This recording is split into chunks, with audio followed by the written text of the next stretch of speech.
નમસ્તે મિત્રો, એસએસસી જીડીમાં 2026 માટે વેકેન્સી નીકળી છે. તો તેમાં નંબર ઓફ પોસ્ટ 25,000 પોસ્ટ માટે ભરતી નીકળી છે. તો આપણે તેની ડિટેલ્સમાં નોટિફિકેશનની ચર્ચા કરી. Constable in central arm police force and SSF and rifleman in Assam rifle examination 2026. અને તમારી ફોર્મ ભરવાની ડેટ છે 1/12/2025 થી 31/12/2025 સુધી તમે ફોર્મ ભરી શકો છો.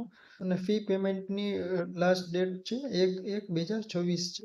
અને તમે કંઈ કરેક્શન કરવા માંગતા હોય તેની છે 8/1/2026 થી 10/1/2026 સુધીમાં તમે ફોર્મમાં કંઈ કરેક્શન કરાવી શકો છો. અને કમ્પ્યુટર બેઝ એક્ઝામિનેશન તમારી કમ્પ્યુટર બેઝ એક્ઝામિનેશન થશે. અને તેનો મંથમાં ફેબ્રુઆરી અને એપ્રિલ મંથમાં તમારી કમ્પ્યુટર બેઝ એક્ઝામિનેશન થશે 2026માં. પછી નેક્સ્ટ છે એ લેવલ 3 છે 21,700 થી 69,100 ફોર ઓલ ધ પોસ્ટ માટે પે લેવલ સેમ રહેશે. અને હવે વેકેન્સીની વાત કરીએ તો બીએસએફ માટે વેકેન્સી છે 616 વેકેન્સી છે. પછી સીઆઈએસએફ માટે 14,595 વેકેન્સી છે. પછી સીઆરપીએફ માટે 5,490 પોસ્ટ છે. પછી એસએસબી માટે 1,764 પોસ્ટ છે. પછી આઈટીબીપી માટે 1,293 પોસ્ટ છે. પછી આસામ રાઇફલ માટે 1,706 પોસ્ટ છે. અને એસએસએફ માટે 23 પોસ્ટ છે. આમ ટોટલ કરીને 25,487 પોસ્ટ માટે આ વેકેન્સી નીકળી છે. પછી નેક્સ્ટ વાત કરીએ તો તમે એજ લિમિટ હતી 23 વર્ષના લોકો આમાં ફોર્મ ભરી શકે છે. અને તે 1/1/2008 પહેલાં જો તમારો જન્મ થઈ ગયો હોય તો તમે આમાં ફોર્મ ભરી શકો છો. અને તમને આમાં એજમાં રિલેક્સેશન પણ મળશે. એસસી એસટીને 5 વર્ષ માટે, ઓબીસીને 3 વર્ષ માટે એજ રિલેક્શન મળશે આમાં. અને એવી જ રીતે એક સર્વિસમેન પણ એજ રિલેક્શન મળશે. પછી નેક્સ્ટ છે એજ્યુકેશન ક્વોલિફિકેશન, મતલબ તમે 10 પાસ હોય તો આમાં ફોર્મ ભરી શકો છો. 1/1/2026 પહેલાં તમે 10 પાસ કરેલું હોય તો તમે આમાં ફોર્મ ભરી શકો છો. અને જો તમારી પાસે એનસીસી સર્ટિફિકેટ હોય તો એનસીસી સર્ટિફિકેટને તમે મેળવેલ માર્કના 5% મળશે. પછી એનસીસી બી સર્ટિફિકેટ હોય તો મેળવેલ માર્કના 3% મળશે. અને એનસીસી એ સર્ટિફિકેટ હોય તો મેળવેલ માર્કના 2% મળશે માર્ક. પછી નેક્સ્ટ છે એક્ઝામિનેશન ફી.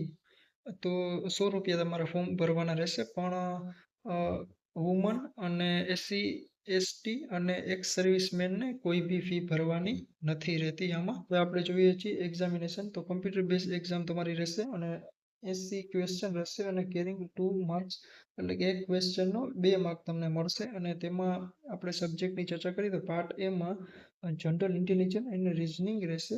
જે નંબર ઓફ ક્વેશ્ચન એના 20 રહેશે અને મેક્સિમમ માર્ક 40 રહેશે.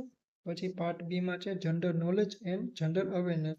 એ નંબર ઓફ ક્વેશ્ચન 20 માર્કનો હશે અને મેક્સિમમ માર્ક છે 40 રહેશે.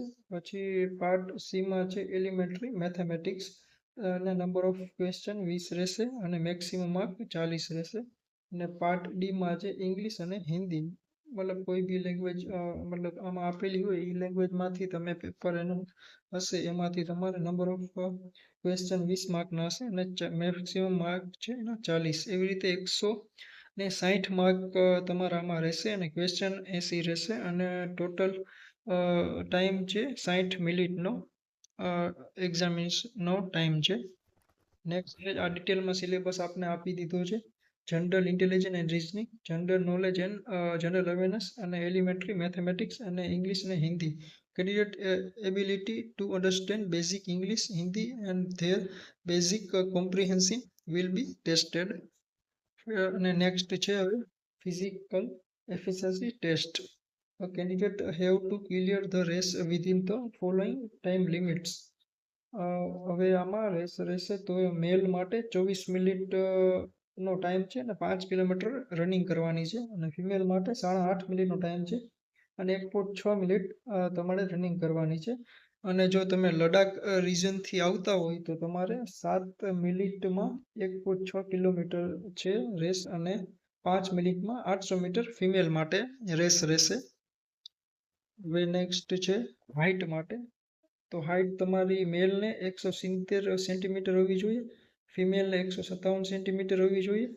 અને શેડ્યુલ કાસ્ટ, શેડ્યુલ અને નોર્થ ઇસ્ટર્ન સ્ટેટ, અને એવી જ રીતે આમાં કંઈ સ્ટેટ વાઇઝ પણ તમને એજમાં રિલેક્સેશન મળી શકે છે. નેક્સ્ટ છે ચેસ્ટની વાત કરી તો 80 સેન્ટીમીટર તમારી ચેસ્ટ હોવી જોઈએ અને 5 સેન્ટીમીટર ફૂલાવીને આવવી જોઈએ. એવી જ રીતે શેડ્યુલ ટ્રાઇબ અને આ લોકેશનના વિસ્તાર માટે બી તમને રિલેક્સેશન મળી શકે છે. આમાં બધી જ વિગત કવર કરવામાં આવી છે. જો તમને વિડીયો સારો લાગ્યો તો મારી ચેનલ સબસ્ક્રાઈબ કરો. ધન્યવાદ.